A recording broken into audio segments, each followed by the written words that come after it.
Seja bem-vindos a mais um episódio do podcast Ponto de Entrevista. Eu sou Andréa Tissoni e hoje eu já começo com uma pergunta. Você já se sentiu esgotado, mesmo assim, no ambiente de trabalho, antes mesmo de começar o dia? Por que será que tem tantas pessoas hoje se esgotando emocionalmente dentro do ambiente de trabalho? E quem vai falar com a gente hoje sobre isso é Fabiana Santiago, psicanalista. Ela trabalha com mentorias de liderança feminina, empreendedora há mais de 25 anos, muita experiência, muita bagagem. E hoje a gente vai falar sobre essas questões que estão tão afloradas hoje em dia aqui no nosso país. Principalmente agora com essa NR1 aí surgindo, não é mesmo? Fabiana, muito obrigada pela sua participação. Obrigada, André. Sou eu quem agradece. É um prazer estar aqui com você, com o seu público, para a gente falar sobre saúde mental no ambiente de trabalho, entre outras coisas. E eu queria já começar perguntando um pouquinho sobre você como psicanalista. O que te motivou a entrar nessa seara, né, das doenças, no adoecimento dentro do ambiente de trabalho? Então, foi uma demanda do próprio mercado, depois que eu já era psicanalista. Porque, na verdade, eu queria ser jornalista. Não tinha nada... Você é uma colega. Uma colega. Eu fazia comunicação social, que é a minha primeira formação. E aí eu fiz um estágio numa empresa, numa multinacional inglesa, no setor de comunicação, mas só que ela é uma empresa de RH, de pessoas. E aí eu me apaixonei por pessoas. Ela é uma ferramenta que disponibiliza um software de avaliação de perfil comportamental, entre outras questões para a gestão de pessoas. E eu me apaixonei por gente. Eu falei assim, não, eu não quero ser jornalista, não. Eu quero trabalhar com pessoas. Então, foi quando eu finalizei essa formação. Nunca trabalhei na área de comunicação, nem um único dia da minha vida. Dali, eu já fui buscando formações ligadas à gestão. Entrei em psicanálise, eu fiz coaching, na época que o coaching estava chegando, pelo IBC Coaching, né, com José Roberto Marques. E aí eu fui me aprimorando, me formei pelo SEDES, fiz vários cursos, várias formações, depois fiz licenciatura em filosofia. E o que acontece? Como eu trabalhava no mercado corporativo, porque essa empresa era do mercado corporativo, eu acabei tendo demandas de profissionais me procurando. Então, os primeiros pacientes que eu tive eram todos de empresa e todos tinham questões profissionais. Então, foi um próprio boom do mercado. E aí eu me especializei em psicopatologias de origem da vida profissional. Vamos voltar para essa pergunta que eu coloquei aqui iniciando o nosso programa. Por que você acredita que as pessoas estão tão esgotadas dentro, né, do ambiente de trabalho? O que eu vejo é muitas pessoas hoje em dia que às vezes não têm forças nem para levantar da cama, assim, já acordam desmotivadas pensando que vão trabalhar. Isso pode estar relacionado, por exemplo, a não gostar do que você está fazendo, ou um excesso de demanda, a pressão? São diversos fatores, na verdade. Tem todo um contexto. Tem a própria vida profissional, a carga de trabalho. A gente tem que entender a nossa sociedade. Então, uma pessoa, para poder exercer 44 horas semanais, ela trabalha de segunda a sábado, ela entra às 9 e ela sai às 18. Então, ela tem uma vida familiar muito restrita, ela tem tempo para cuidar dela em termos de saúde, física, mental, muito restrita. E para ela poder fazer tudo isso, ela tem que se sacrificar. Então, ela tem que acordar às 4h30, para ela ir para a academia às 5h30, para ela sair às 6, para ela atravessar 2 horas de trânsito, trabalhar 8 horas, sair de lá. E se ela quiser ser uma profissional mais especializada, fazer uma faculdade e uma pós, ela ainda vai estudar à noite. Isso não combina com a vida pessoal, com a vida familiar. Você não consegue educar os filhos, você às vezes não vê o próprio filho, os cônjuges começam a ter problemas. Então, quando o ser humano está em desequilíbrio, o ser humano ele não pode viver com nenhum ponto da sua vida em desequilíbrio, porque aí desordena todo o restante. Então, esse é um dos fatores. Aí a gente tem um ambiente de trabalho, ele próprio em si, que vem da cultura, né, que a gente carrega, do capitalismo, que ele é insalubre, ele adoece as pessoas. Aí você tem os assédios, você tem os crimes que são cometidos no ambiente de trabalho. E você tem o fator que você trouxe também. Tá? Por incrível que pareça, segundo a Sociedade Brasileira de Recursos Humanos, apenas 35% das pessoas têm perfil para aquilo que elas fazem. Ou seja, fazem o que gostam e são profissionais que têm naturalmente perfil para aquilo. Eu fiquei impressionada, eu não imaginava. Eu lembro de uma vez, eu vou colocar aqui um exemplo meu, eu conheci uma colega de trabalho numa outra área, que eu também fiz transição de carreira, que ela falava que ela não queria fazer o que ela gostava, porque talvez ela tinha medo de pegar ranço daquilo, porque se tornaria uma obrigação. Então eu vejo que às vezes muitas pessoas acabam indo para coisas que, porque provavelmente vai dar mais dinheiro, mas não necessariamente eu gosto. Mas isso a longo prazo pode ser bem prejudicial, né? Vai depender da estrutura da pessoa. Por exemplo, no caso dessa referência que você trouxe, esse exemplo, é mais um contexto de fantasia próprio dela, né? Não é uma coisa que a gente pode dizer que acontece no coletivo, né? Mas pode acontecer. É uma possibilidade. Você está trazendo essas informações e me parece que muito relacionado à mulher. Você acredita que a mulher ela é mais cobrada e ela se cobra mais no ambiente de trabalho e ela tende a trazer mais essas questões de doenças relacionadas ao ambiente de trabalho? Já é estatístico. De 2025, trazer dados recentes, né? As ocorrências no INSS de burnout e estresse decorrentes do trabalho, transtorno de ansiedade generalizada, 60% dos casos são mulheres. A mulher ela tem uma sobrecarga maior, porque a mulher ela trabalha e ela é a responsável pela casa. Ela é a responsável pelos filhos. Ainda que culturalmente isso esteja evoluindo, a gente tem um avanço, mas a gente está muito longe do ideal. Então, vou te dar um exemplo. Se uma criança está na escolinha e ela se acidenta, a escolinha liga para quem? Para a mãe, não liga para o pai. Depois vai ligar para o pai, se não encontrar a mãe ou se a mãe estiver inacessível naquele momento. Quando uma pessoa chega na casa de alguém, que a casa está desordenada, está bagunçada, está caótica, porque o ambiente externo reflete o ambiente interno, né? O nosso sistema funcional. Quem é cobrado disso? O homem? É a mulher. Quando o homem ele exerce o papel dele dentro da casa, porque é o papel dele, ele também mora, ele é um morador da casa, ele é super elogiado e hipervalorizado como um homem diferenciado. Nossa, fulano é muito bom, ele me ajuda. Eu vejo recorrentemente essa fala no consultório. Quando eu pergunto para uma mulher, por exemplo, como que tá a sua vida pessoal, com as suas crianças, ela fala, meu marido me ajuda muito. É a primeira fala que eu corrijo, porque ele não ajuda, ele faz a parte dele. Essa responsabilidade é do casal, não é dela. Mas se está no inconsciente coletivo, que é dela. Fora que a mulher no trabalho é muito mais cobrada. Uma mulher, para exercer a liderança, ela tem aí 20% a mais de esforço do que o homem. Ela tem que se posicionar. Você acredita que existe uma dúvida quanto à capacidade dela de exercer liderança por essa questão das pessoas acharem que é um sexo frágil? Sim. Tem dúvidas sobre tudo. Sobre a liderança, sobre a capacitação dela, sobre o estado emocional. A mulher, ela é muitas vezes questionada se ela tem capacidade de tomar decisão porque ela não é emocionalmente confiável.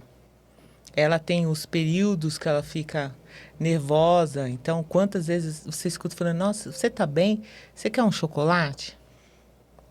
Eu vou te contar um fato. O ano passado eu estava com um cliente, um CEO de empresa, E ele foi fazer uma reunião com 2 executivos e eu era a única mulher da sala.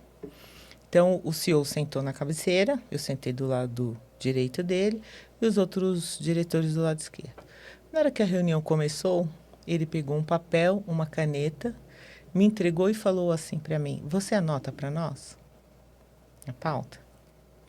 Foi assim, consciente e automático. Eu falei para ele: "Não, eu não sou sua secretária. Chama a sua secretária e pede para ela sentar aqui e anotar para você." Eu fui colocada como a secretária porque eu era a mulher da mesa, entende? Então, o que que acontece? É uma batalha diária, você tem que fazer isso o tempo todo. Se uma mulher sofre, por exemplo, um episódio de assédio no trabalho, ela tem uma dificuldade imensa para provar aquilo. E ela tem que conviver com aquele assediador, aquele abusador diariamente. Que muito provavelmente falará que a culpa foi dela. É isso. No off. Vai depender da roupa que ela usou, a depender da roupa que ela estava, ou a depender do horário que ela ficou até depois, a fala que ela deu, se ela sorriu para ele, ela deu uma abertura. Dentro do setting terapêutico, né? Dentro da clínica, quais são as maiores demandas, as maiores questões que essas mulheres que vêm, né, do ambiente corporativo muito traumatizadas, com crises de ansiedade absurdas, quais são as maiores demandas que você escuta? Assédio moral e sexual são os principais. Moral, em primeiro lugar, por incrível que pareça, e o sexual, porque agora tem uma repressão muito grande jurídica, né? Então, o sexual até ele é menos recorrente do que o moral, mas assédio moral é o tempo todo. Para qualquer mulher, é o tempo inteiro, principalmente se ela tiver um cargo, se ela for uma CEO. Recentemente, a gente teve aí um empresário aí, formador de empresários, que colocou, né? Deus me livre de me casar com uma mulher CEO. A mulher, se ela for líder, ela fica masculinizada, segundo eles dizem.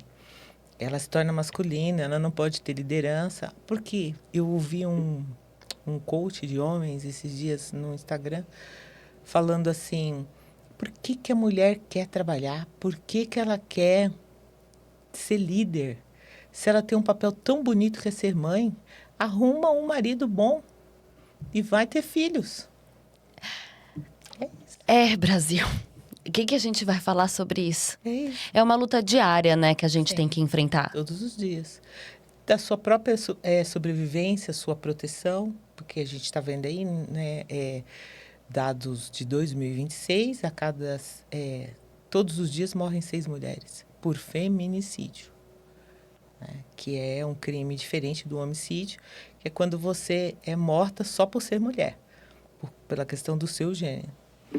Então, você já tem a luta para sobreviver, porque o ambiente fora de casa é inóspito para você, mas apesar que o feminicídio acontece dentro de casa. Sim. Então, você não tem para onde correr, essa é a verdade. Né? Não tem. E aí, depois, para competir, né? Você nunca é capaz, você tem que provar. Às vezes, eu vejo em reuniões técnicas, em empresas, que a reunião tem 5, 6 pessoas e 2 mulheres, e essas 2 mulheres são a especialista daquele assunto, e ela tem que ficar se provando o tempo inteiro. O homem não consegue ouvir a opinião da mulher, isso assim é 90%, e falar, ok. Ele tem que questionar. Tem que rebater. Tem que rebater, ele tem que pegar o celular dele, pesquisar. Comigo isso acontece todos os dias. Pesquisar, e aí ele vai dizer, ah, não, você tem razão. É verdade. Eu já fui questionada até por uma palavra. Pela etimologia da palavra. Etimologia da palavra. Meu Deus. Então, eu usei a palavra subserviente para colocar a respeito da pessoa que é obediente. E o diretor da empresa falou, não, essa palavra não cabe aqui no que a gente está fazendo. Eu falei, claro que cabe. Estou falando de um líder e um liderado. Não, subserviência não é isso. Subserviência é outra coisa. Não sei o que. Aí pegou o celular dele, pesquisou. Ah, não, você tem razão. É isso mesmo. Você está falando com uma pessoa formada em comunicação, meu querido. Entendi, mas você pode ter todas as formações Isso do mundo. Não quer dizer nada para eles. É um absurdo. E aí, falando sobre as empresas, você acredita que hoje existe uma... Porque a gente fala muito sobre essa preocupação que hoje a gente vê as empresas tendo com saúde mental dos seus funcionários. Mas até que ponto isso é só uma coisa para as pessoas verem? Que, bonitinho, estamos seguindo todas as regras. Eles estão, de fato, preocupados com a saúde mental dos seus colaboradores? Nós saberemos disso a partir do mês que vem, quando eles começarem a ser autuados. Então, eu entendo assim, a minha ótica se a empresa precisa ser autuada para agir, ela não está preocupada. Ela está fazendo pela autuação. É a mesma coisa das cotas de PCDs que a gente teve no passado, as cotas de aprendizes que a gente teve no passado, que foram extintas, não são mais obrigatórias. Então, quando elas eram obrigatórias, as empresas tinham um movimento imenso a respeito disso. Depois que elas passaram a ser uma questão moral, elas deixaram de ser. Algumas mantiveram, outras encerraram. Porque elas não é um valor delas, né?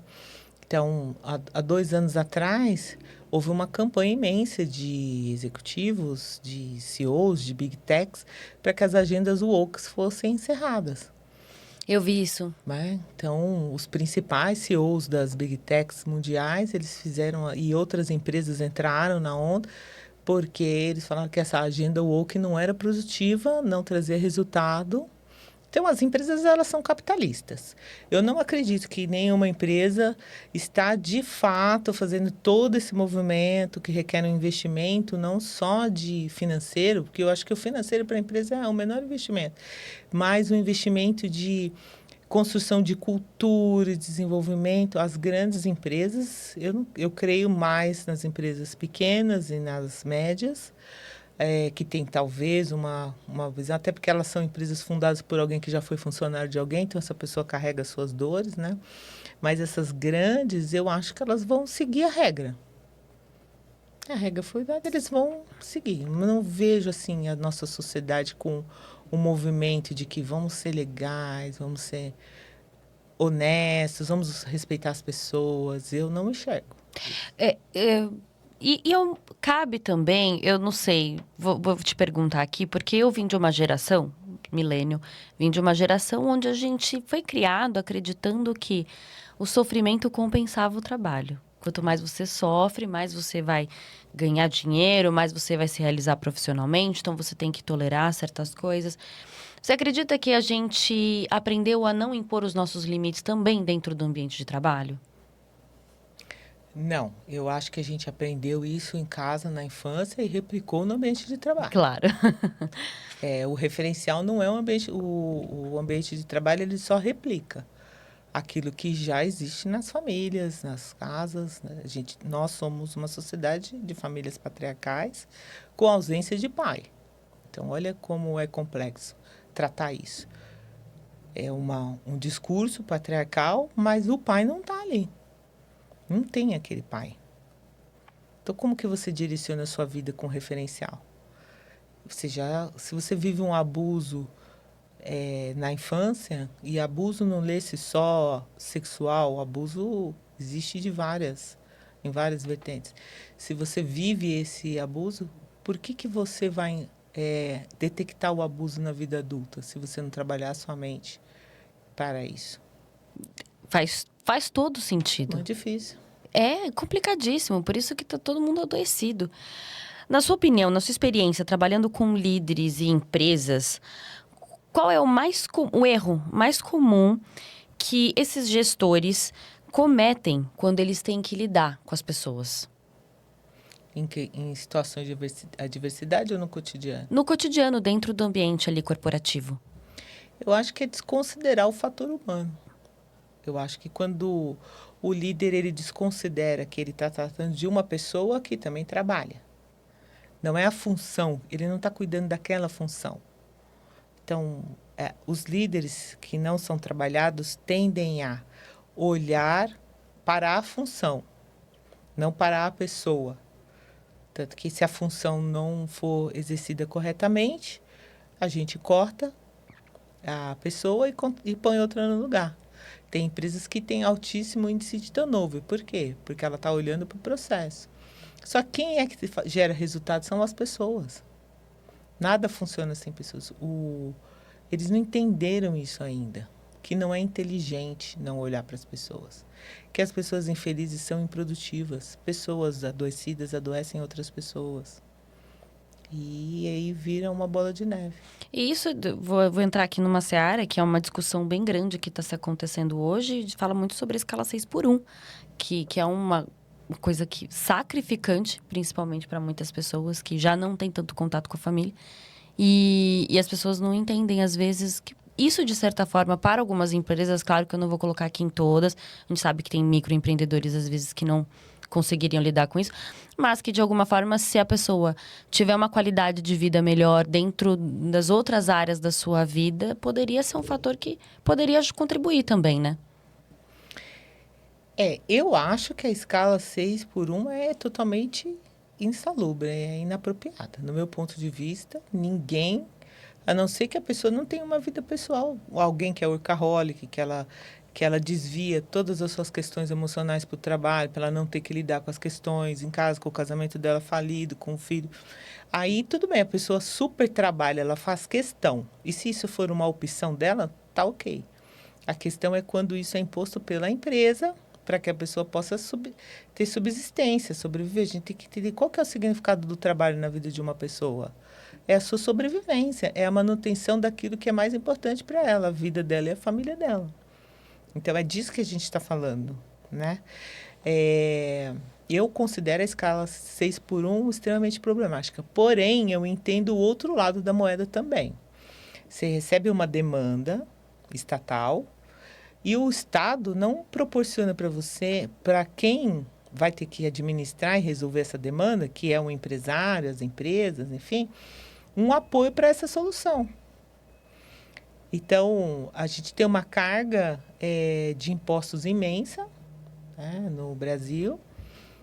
E eu entendo que essa carga é necessária, mal administrada, mas é necessária pela questão do país que a gente vive, tudo, e eu compreendo tudo isso. Sei que o problema não é o que a gente paga, é como eles administram o que a gente paga. Sim. E tá ok. Só que aí você propõe uma demanda para o setor empresarial, mas você não apoia com nenhuma solução. Então, imagina, se você tem uma loja, tem um percentual, que agora eu não me lembro, mas é um percentual bem grande, de faixa de salário de empreendedores, que vai de 2,5 a 3,5 de renda líquida por mês, que é um salário médio de um operacional. Então, você imagina, uma menina que tem lá uma papelaria pequena de bairro, ou eu falo uma menina porque o meu universo que eu trabalho é feminino, mas pode ser um homem também. Ele tem dois funcionários. Uma carga, um funcionário de R$ 1.500 custa para ele quase 3. Aí ele vai precisar agora contratar mais uma pessoa. O lucro dele já é baixíssimo, estou falando de uma papelaria. Quem vai pagar essa conta? Não existe um incentivo para quê? Qual é o subsídio? Se o Estado falar para você assim, olha, eu corto metade da sua carga tributária, eu corto 10%, 15% da sua carga para você contratar mais um colaborador, tá tudo bem. O problema é que o sistema existe assim, foi criado dessa forma como algo normal, normalizado, e agora tem que criar uma solução. E todo mundo tem que abrir mão de alguma coisa, menos o Estado. Essa é a questão. E isso é um fator que acaba adoecendo também os funcionários, né? Essa escala, enfim. Mais jornada de trabalho, mais desgastante. Isso também é um fator que adoece as pessoas? A sobrecarga de horário? Isso. Uma pessoa não tem uma hora de descanso. Imagina uma pessoa que trabalha 8 horas por dia, que ela não faz home office. Que o home office também já é uma discussão imensa, que eles querem tirar totalmente o home office, coisa que eu também sou contra, porque não se tem um controle total sobre as pessoas e a gente tem uma fantasia de controle, né? Sim. Não de resultado, de controle, mas ok. E aí você imagina alguém que trabalha 8 horas, que ela se desloca 1 hora para ir, 1 hora para voltar. Aqui em São Paulo você não tem como fazer menos do que em 1 hora, a não ser que ela mora do lado do trabalho. Então, você vai ter aí 10 horas de trabalho, porque a hora que a pessoa se desloca, ela está em função do trabalho também. Se ela dormir 8, que não é o que acontece, né? Hoje praticamente ninguém dorme sem remédio mais. É verdade. Se ela dormir 8 horas por dia, de 24 horas, já foram 18. Não Dormir sobra nada. não é descanso, não é lazer. Dormir é uma reparação biológica, necessária, fundamental, para você repor enzimas do seu corpo, para você repor células neurais, células inclusive da sua pele. Seu cabelo cresce quando você dorme, sua pele regenera à noite quando você dorme. Dormir é necessário, é biológico, não é um descanso, um ócio produtivo, não é a leitura de um livro, um bate-papo com um amigo, uma pizza com a família. Não é. E isso, a longo prazo, Na verdade, você vai ficando cada vez mais isolado em si, né? E vivendo em função do trabalho. Não é um trabalho, né? Na verdade, é quase que uma escravidão legalizada. Você é obrigado a cumprir determinadas horas, determinado tempo, sob controle total de alguém que está ali te vigiando, né? E você tem que dar resultado. Então, você está 24 horas por dia sob pressão. É isso que eu ia falar. O que gera pressão vai gerar ansiedade, uma sensação de não sou boa o suficiente, nada é o bastante. É terrível. Você costuma dizer que você enxerga as pessoas além dos sonhos. Eu adorei isso, porque inclusive entra naquela seara que eu tinha te dito, sobre gostar do que se faz. Me fala um pouquinho sobre o porquê que você se considera assim. E se você realmente acredita, os malefícios, né, de você viver muitas vezes a longo prazo no automático, fazendo muitas vezes o que você não gosta. Esse é um slogan que a gente, quando fez uma ação de branding com a minha marca, então a gente criou, eu queria trazer a essência do que eu acredito, né, nesse slogan, que é enxergo as pessoas através dos seus sonhos, né? Então, ajudar empreendedoras a encontrar o seu sonho. Por que isso? Respondendo a sua pergunta. Porque qual o sentido que tem uma vida sem propósito? A nossa vida é só trabalhar, pagar contas e dormir? Todas as pessoas têm sonhos. Ou algumas sonhos pequenos, outros sonhos muito grandes, mas todas elas têm. E o sonho ele é representado através do propósito. Qual é o meu legado? O que eu vou deixar para as outras gerações? O que eu vou deixar para os filhos, para os netos? E se eu não tiver herdeiros, o que eu vou deixar para o mundo?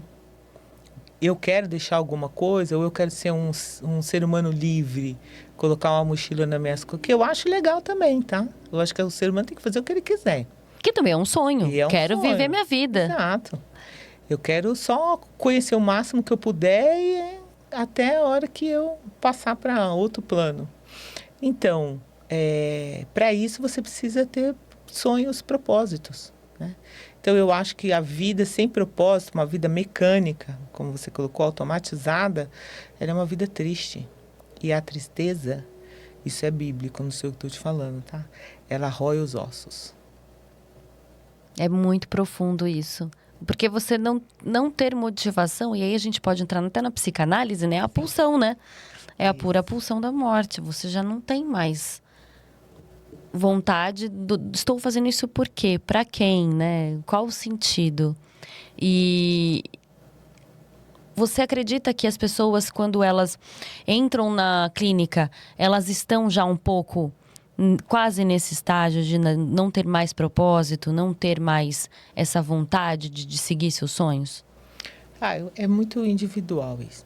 Acho que cada um está ali num tempo vivendo alguns estão em busca do propósito, outras querem realizar o seu, outras querem encontrar quem colabore para que esse propósito aconteça.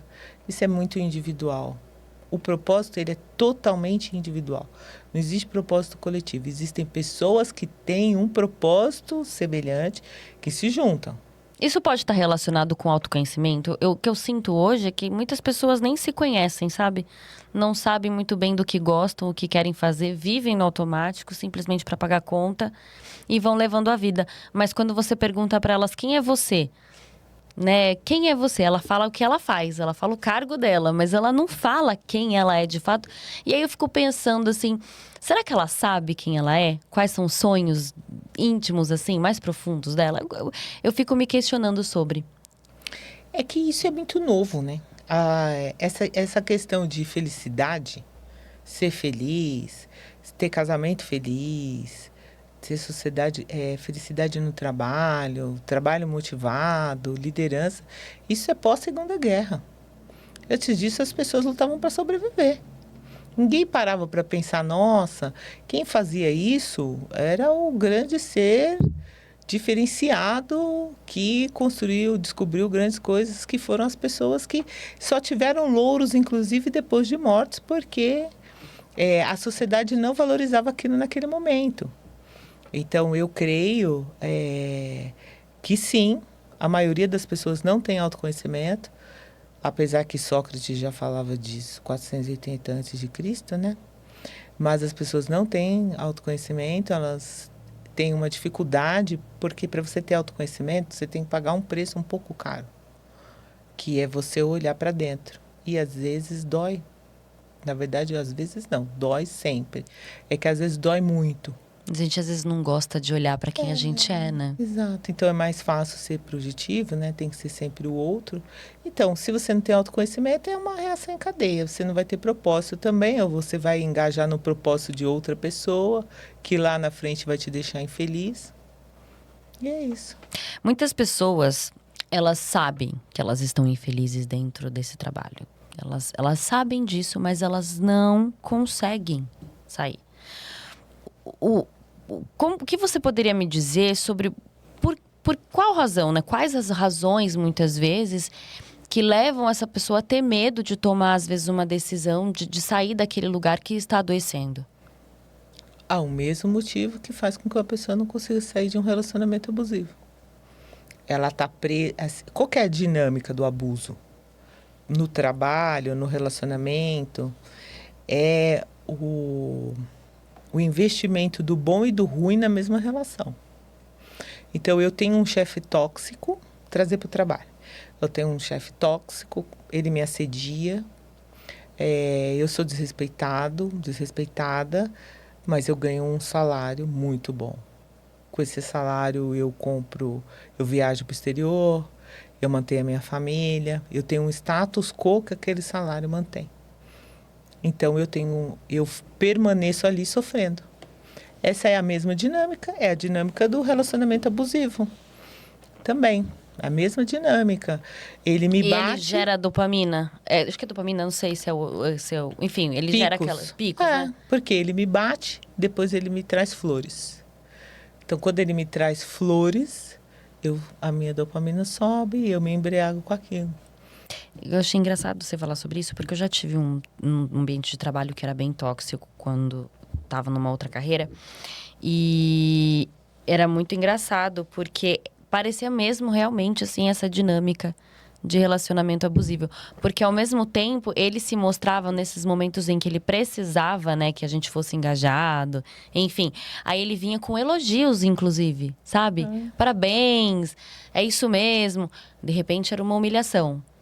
E ficava nesse pico. E eu lembro que eu tava num nível, assim, que eu ficava esperando esse reconhecimento dele, enquanto só vinha humilhação e lapada. E aí, até que a hora que eu percebi, gente, eu estou num relacionamento abusivo dentro do ambiente de trabalho.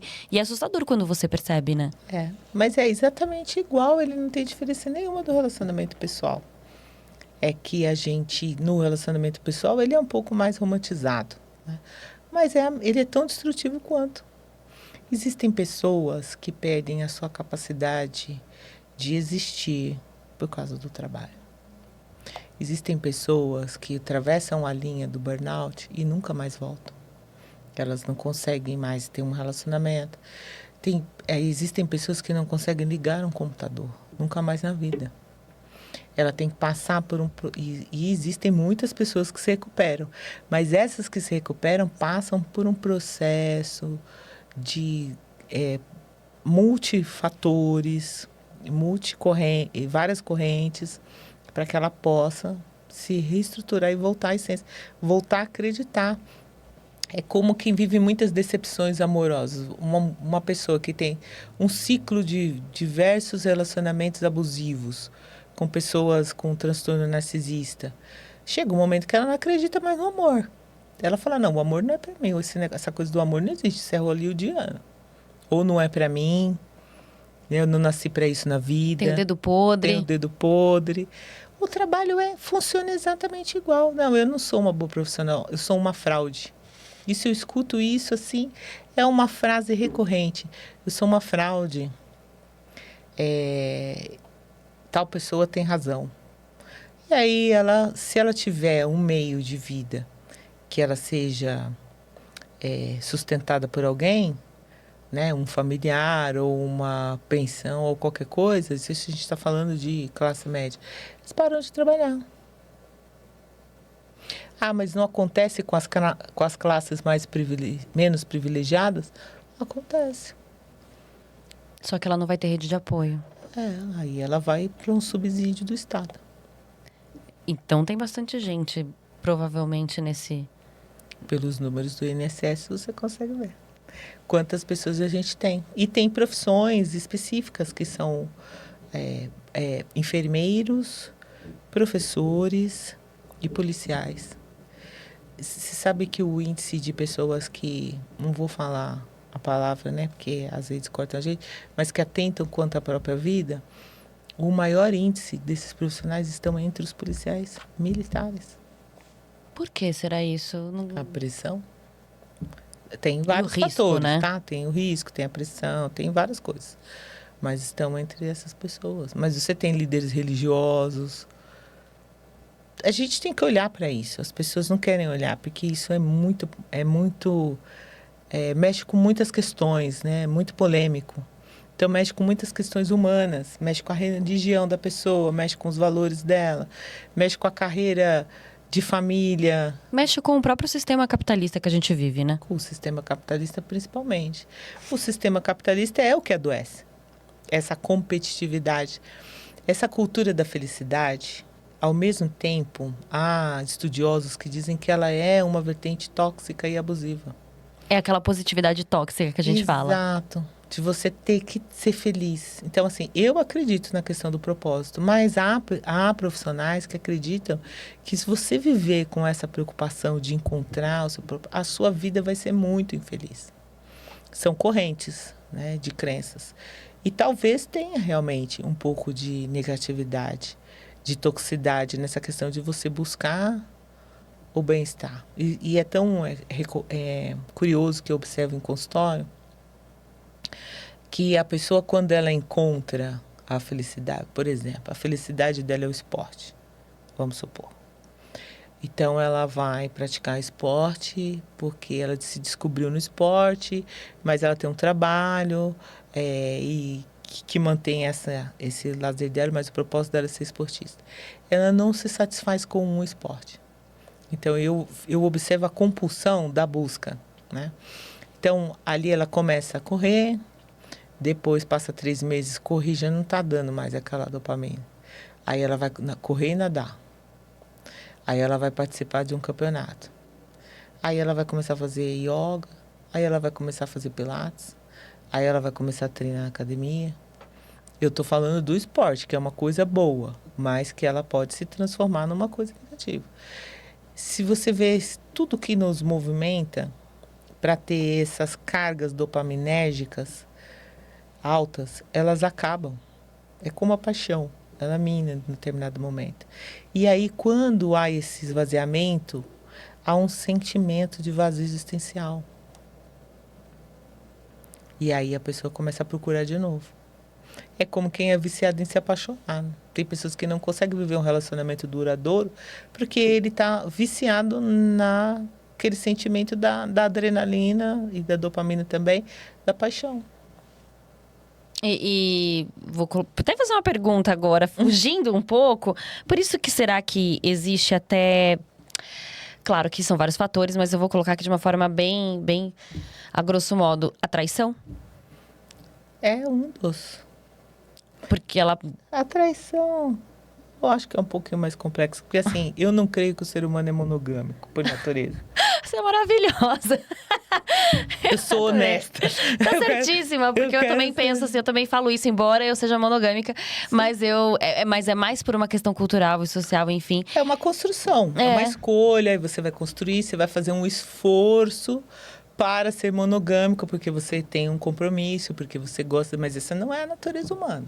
Falar que isso é se essa fosse a natureza humana, a gente não precisaria de tanta religião de controle, tanta regra. tanta regra. Não é a natureza. O ser humano, ele não é assim. A traição acontece por conta disso, acontece por aspectos morais, acontece por reafirmação, várias. Tem muitas questões. A traição aí já é uma coisa mais complexa. Já é outro tema. Para outro podcast. Porque eu vou aqui vindo porque eu sou muito curiosa. Desculpa, a gente vai voltar pro roteiro. Eu vou perguntar agora para você. A gente falou já um pouco sobre a mulher. Então, eu queria falar um pouco sobre o impacto, né, dessa tripla jornada de trabalho que a mulher tem. Porque existe uma cobrança muito grande, quase que uma autocobrança também da mulher, de estar sempre à frente e tendo que se provar o tempo todo. Qual o impacto emocional para essa mulher que é cobrada, é pressionada em todos os segmentos da vida, né? A gente fala do trabalho porque está do lado de fora, mas existe também o fator família, né? Toda a sociedade, uma cobrança excessiva da mulher. Qual o impacto emocional que isso tem? É imenso, né? É o que a gente vê aí, que eles chamam de fragilidade, que eles dizem que nós somos mais frágeis porque nós temos hormônios e toda a história. Eu não gosto muito de usar essa palavra narrativa, que ela já foi sequestrada, mas a palavra correta é essa. Toda essa narrativa que foi construída, né? E o que acontece? Na verdade, a mulher tem um sofrimento emocional continuado por conta dos sistemas da vida que ela tem. Ah, mas tem a fulana que é a fazendeira, que ela é feliz. Vamos acreditar que aquilo seja real, né? Que ela é feliz e tal. É porque ela não tem o nível de consciência do que ela vive. Porque ela não tem um outro... Então, ela está ali anestesiada. É uma anestesia. Mas se ela parar para ter consciência, pensar sobre a vida, do risco que ela tem, da sobrecarga, do que vai ser o futuro dos filhos, como que ela faz na velhice dela, quem vai cuidar dela. Todas essas questões, elas trazem adoecimento emocional. Então, a sociedade está adoecida, os homens também estão, mas as mulheres estão um pouquinho mais por conta da cultura do machismo que a gente vive. Você falou sobre a bailarina, a fazendeira é aquela bailarina farm? Aquela fazendeira que é mãe de meia dúzia de crianças. Que vive na fazenda, cozinhando, fazendo pão. Exato. E eu acho muito interessante você falar isso, porque eu vi uma chamada de um programa, uma empresa, essas de debate, né? Uma empresária com 20 mulheres troféus, que vai sair por agora. E todas elas justificando que os maridos dão tudo para elas, né? Por isso que elas não precisam trabalhar. Você falou um termo que eu acho muito pertinente, a anestesia. Essas mulheres, elas vivem nessa narrativa, né? Meio que anestesiadas para não enfrentar os medos que provavelmente elas têm, né? Do homem simplesmente um dia ir embora, encontrar uma outra pessoa. Isso é muito comum, né? E eles vão embora, e como que ficam essas mulheres, né? Por isso que é bom elas estarem sempre pensando, a gente sempre pensar também em nós. A gente vive muito na função, talvez, dos outros. Então, o que você entende quando você ouve uma pessoa falar assim, não, mas ele me dá tudo o que eu preciso. Ele me dá tudo o que eu preciso. Não é meu, ele me dá. O dia que ele não quiser me dar mais, eu não tenho. Acabou. É simples, a gente não precisa ele cobrar muito a própria fala da pessoa. Então, assim, não, mas eu tenho tudo, ele me dá tudo, o que eu precisar, ele me dá. Tá bom. E vamos supor que ele é um homem maravilhoso e que ele vai ser pro resto da vida esse príncipe encantado. E se ele morre? Quantas mulheres ficam viúvas com 40 anos, 50, que nunca trabalharam na vida? Não têm uma formação, não exerceram a sua formação, se formaram e nunca trabalharam, e aí ficam viúvas. E aí o patrimônio dela e a pensão dela de viúva não é suficiente. Como é que ela... Isso eu estou falando de pessoas privilegiadas, tá? Classe média, né? Como que ela faz? Ela vai começar no mercado de trabalho com 50 anos? É possível? Claro, mas é muito mais difícil. E acaba indo até pro subemprego, na verdade, né? Que vai só... Dificilmente ela vai conseguir alcançar algo que se ela tivesse trabalhado. E por que agora, eu me pergunto o seguinte, por que eu preciso que alguém me dê algo? Eu não tenho capacidade de conquistar o que eu quero? Então, quantas mulheres elas abrem mão da sua condição de poder construir uma vida, uma carreira, para realizar o sonho do homem? O sonho dele ter um filho. O sonho dele crescer na carreira. Eu não estou fazendo um discurso contra os homens. Eu não sou contra os homens. Eu sou contra o sistema que envolve isso. Que cria essas falas, essas crenças. Né? Que convencem as mulheres, convencem. Né? Não é o homem. O homem também ele é convencido que isso é o ideal, que ele tem que ser aquele macho alfa maravilhoso e que ele tem que sustentar a mulher e meia dúzia de filhos. O cara também vive uma pressão. Ele não pode ficar desempregado. Se ele for um empresário, ele não pode falir. Na verdade, ele não pode ser um profissional, ele tem que ser um empresário, porque senão ele não consegue, né, manter aquilo que é exigido. Da mesma forma que perguntam que olham para casa quando a casa não está arrumada, cobram a mulher, se os dois estiverem desempregados, a responsabilidade do sustento da casa é do homem na sociedade. Então, existe também. O que eu questiono é a dinâmica social que, no meu ponto de vista, ela é falida, ela é mentirosa. Ela não é inexistente. Nenhuma mulher é feliz só sendo bancada, a não ser que ela esteja anestesiada. Porque a pessoa tem um senso de realização. De conquista, né? Tipo, eu conquistei isso, né? Meu. Isso. Aí, é assim, o que a pessoa mais preza na vida? No seu ponto de vista, não é a liberdade? Todo mundo não briga pela liberdade? Países brigam por liberdade, as pessoas que estão presas querem sair, a sociedade prende os criminosos para que as outras pessoas sejam livres, o adolescente sonha com a liberdade dos pais. Isso é intrínseco. Tem duas coisas que o ser humano não tolera: ter a sua liberdade cerceada e viver em injustiça. Isso é muito difícil para o ser humano, né? E aí tem seus desdobramentos. Se eu estou numa relação em que eu não sou livre, que eu preciso que alguém me dê algo, como que há a possibilidade que eu seja feliz? Eu tô tendo uma aula hoje Não é? com a Fabiana. Imagina. Nossa, não tem nem o que falar. Enfim, ao longo da sua trajetória, você também já trabalhou com mais de 200 empresas. É muita coisa. O que diferencia uma empresa que adoece de uma empresa que realmente desenvolve pessoas? São diversos aspectos, né? São diversos fatores. Eu acho que a empresa que olha para as pessoas é aquela que ela consegue desenvolver, ser bem-sucedida, porque a gente não pode viver na hipocrisia de que as empresas não são capitalistas, nenhuma empresa é ONG, né? Pois é que as ONGs são empresas, mas nenhuma empresa é ONG. E assim, olhar para as pessoas, o que é? É agir com justiça, é ser justo, é dar possibilidade de desenvolvimento, é não privilegiar determinados afetos, é não agir com assédios, é possibilitar para que as pessoas, a empresa sabendo que a pessoa passa a maior parte da sua vida lá dentro, que ela tem um ambiente que seja saudável, que vai desde o toalete que a pessoa utiliza até os equipamentos que ela usa para trabalhar. É a empresa que proporciona treinamento, porque ela sabe que o seu colaborador ele não tem tempo de vida para se aprimorar se a empresa não proporcionar isso. E isso reverte para o capital. Então, eu considero essas empresas, eu considero elas como empresas inteligentes, estratégicas, inteligentes. A empresa que percebe isso, ela é inteligente. Ela cresce, ela produz. Aquela empresa que entende que para um funcionário feliz é um funcionário motivado? Eu acredito que é mais um pouco. Porque a motivação também é um aspecto individual, né? Há pessoas que não são motivadas por si. Não há nada que as motive. Mas eu acho que é aquele colaborador que é respeitado.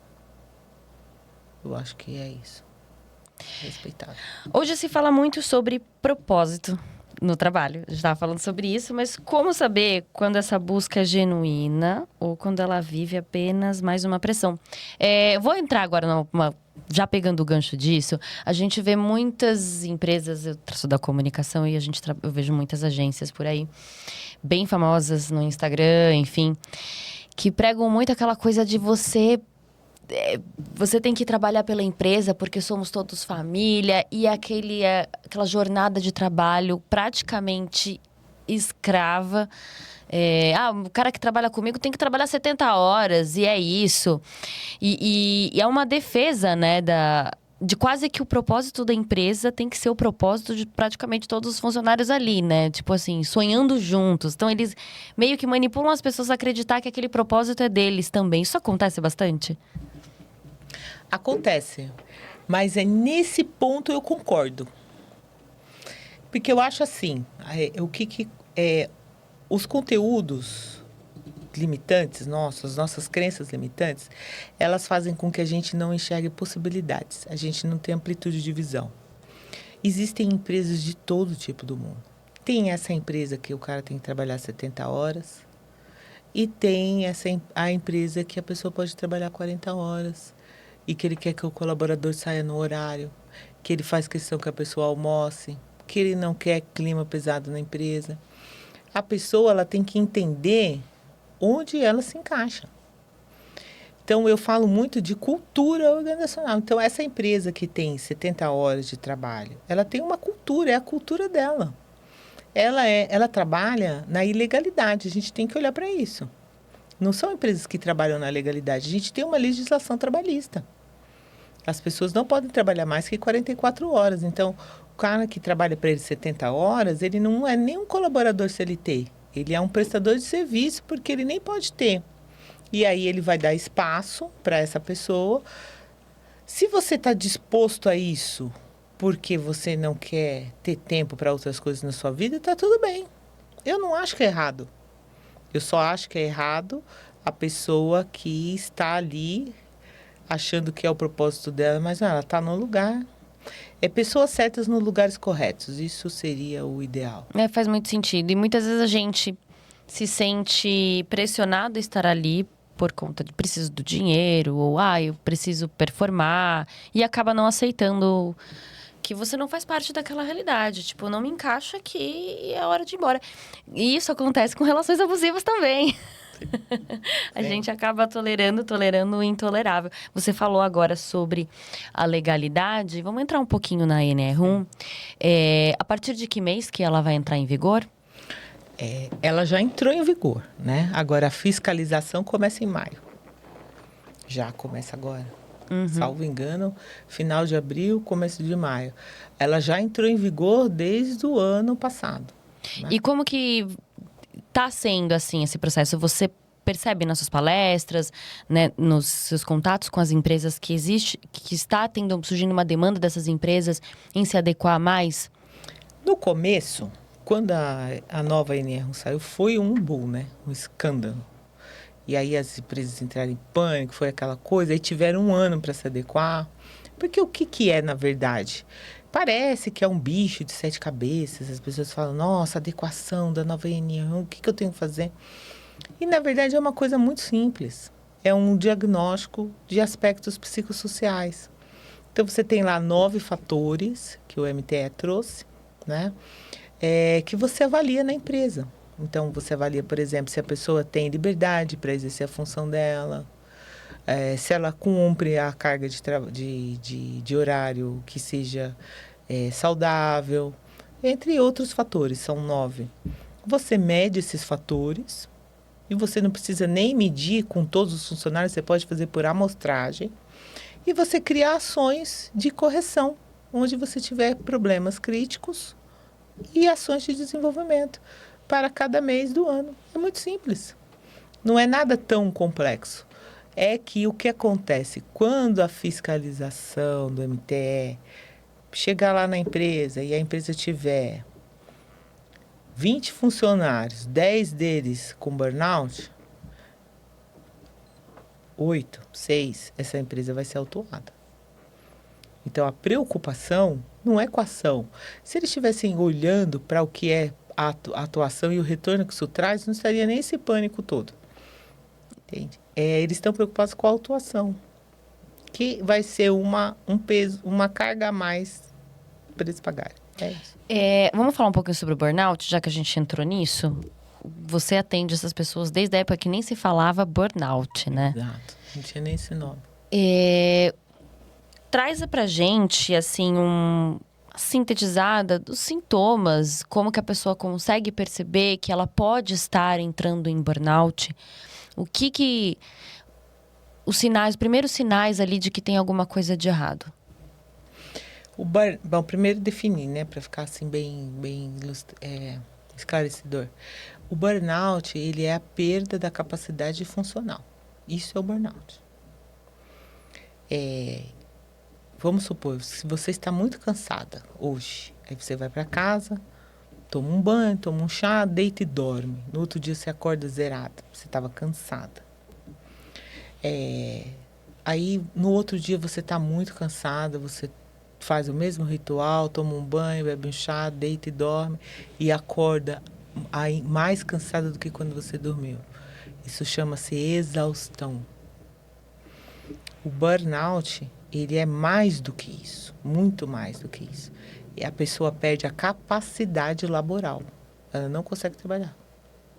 Ela paralisa diante do trabalho. Então, quais são os sinais? O primeiro sinal do burnout é o cansaço. Então, é aquela incapacitação de realizar, aquele cansaço que você repõe vitamina, você vai no médico, você faz e ele não tem cura. Então, é um cansaço mental, não é físico. É o dos primeiros, ele ainda não foi instaurado. Aí a pessoa começa a não conseguir mais fazer relatórios, ela começa a não conseguir mais participar de reuniões, ela tem uma sequência de ações que tiram a sua habilidade profissional, a sua capacidade de exercer aquela função que ela exercia tão bem. Ali está o burnout instaurado. Isso pode, de alguma forma, migrar para doenças físicas, algo nesse sentido? O burnout, ele já é uma somatória física e psíquica, né? Então, ele tem um esgotamento mental, e aí depois começam as questões físicas, né? As somatizações. Então, a pessoa sente taquicardia, ela tem todos os sintomas do transtorno de ansiedade. Ela sente taquicardia, ela pode ter uma sensação de esvaziamento de energia, ela pode ter questões na pele, ela cai o cabelo, enfim, acontece uma série de coisas. Vai depender do grau, da estrutura da pessoa, da saúde dela. Se ela já tiver com uma saúde frágil, é ladeira abaixo, né? A pessoa pode ter um AVC no ambiente profissional. Tem pessoas que... Eu tenho pacientes, por exemplo, que eles começaram a vomitar. Assim... Refluxo? Era só ser chamada pelo diretor, não, ela vomitava. Meu Deus! Então, todas essas reações, elas são neurofísicas, né? Elas vêm da mente, da psique e passam para o corpo. Meu Deus, eu tô chocada, gente. Desmaia, tem quem desmaia no ambiente de trabalho, a pessoa apaga, desmaia, tem quem tem... São graus mais altos, né? A pessoa começa a vomitar toda vez que ela vai entrar numa questão de enfrentamento. É uma doença muito grave. E ela vai, um estado, né? E ela é meio silenciosa, né? Ela vem bem devagarzinho, né? A gente confunde, é isso? Eu acho que a gente nega. Eu não acho que ele é silencioso, não. Não? Eu não enxergo assim nada silencioso. O corpo fala o tempo inteiro, ele te avisa. Você percebe, você vê na aparência. E há uma negligência, né? Então, muitas vezes a pessoa começa a adoecer ali no trabalho, ela está mais triste, ela está calada, ela não almoça com as outras pessoas, aí ela descuida da aparência dela, ela começa a mudar o comportamento e as pessoas percebem, mas elas não fazem nada. Os colegas não se aproximam, né? Os líderes não têm ações. E aí ele só vem quando ela percebe que ela não tá mais performando do jeito que performava, e eles vêm para fazer mais cobrança. Aí a pessoa procura o médico afasta. E aí a pessoa começa a desenvolver aquele sentimento de inutilidade, de não sirvo mais, e aí começa. Aí vai uma bola de neve. Fabiana, a gente tá encerrando, acabamos, e aqui eu ainda tinha mais assunto. E a gente vai emendando uma coisa na outra. Você viu como é que é? Eu falei que ia ser assim. Às vezes eu saio do roteiro. Não, mas foi tranquilo. Eu amei. E eu já vou te fazer aqui um convite para uma próxima vez você vir pra gente falar sobre outro. Tem tanto assunto. Eu adorei, foi uma aula falar com você hoje, de verdade. Do jeito como você fala, simplesmente eu fiquei aqui assim. Eu amei. Que bom. Fabiana, foi um prazer, muito obrigada. Espero que você volte. Voltarei em breve. Obrigada. Agora me fala onde eu te encontro nas redes sociais. Eu estou em todas as plataformas digitais com @FabianaSantiagoBR. Perfeito. Se você quer deixar um recadinho para as pessoas que estão passando por isso, empresas que queiram buscar ajuda, né? Se adequar, na verdade, à legislação e ajudar seus colaboradores também a não passar por esse tipo de situação. Quero. Se você precisa de apoio para redirecionar sua carreira, para reestruturar sua mente, para criar um ambiente de trabalho mais saudável e lucrativo para sua empresa, entre em contato comigo que eu tenho diversas soluções, um portfólio bem vasto para oferecer e mais quase 30 anos de experiência. Ela é demais. Eu tô aqui encantada, eu amei, muito obrigada. O podcast Ponto de Entrevista vai ficando por aqui. Não se esqueça de se inscrever no nosso canal. Se vocês conhecem alguém que precisa dessas informações que foram tão importantes hoje, fundamentais para os dias de hoje, compartilha, curte, comenta. A gente tá no Instagram, no TikTok, no Spotify, no YouTube. Até a próxima, gente. Beijo!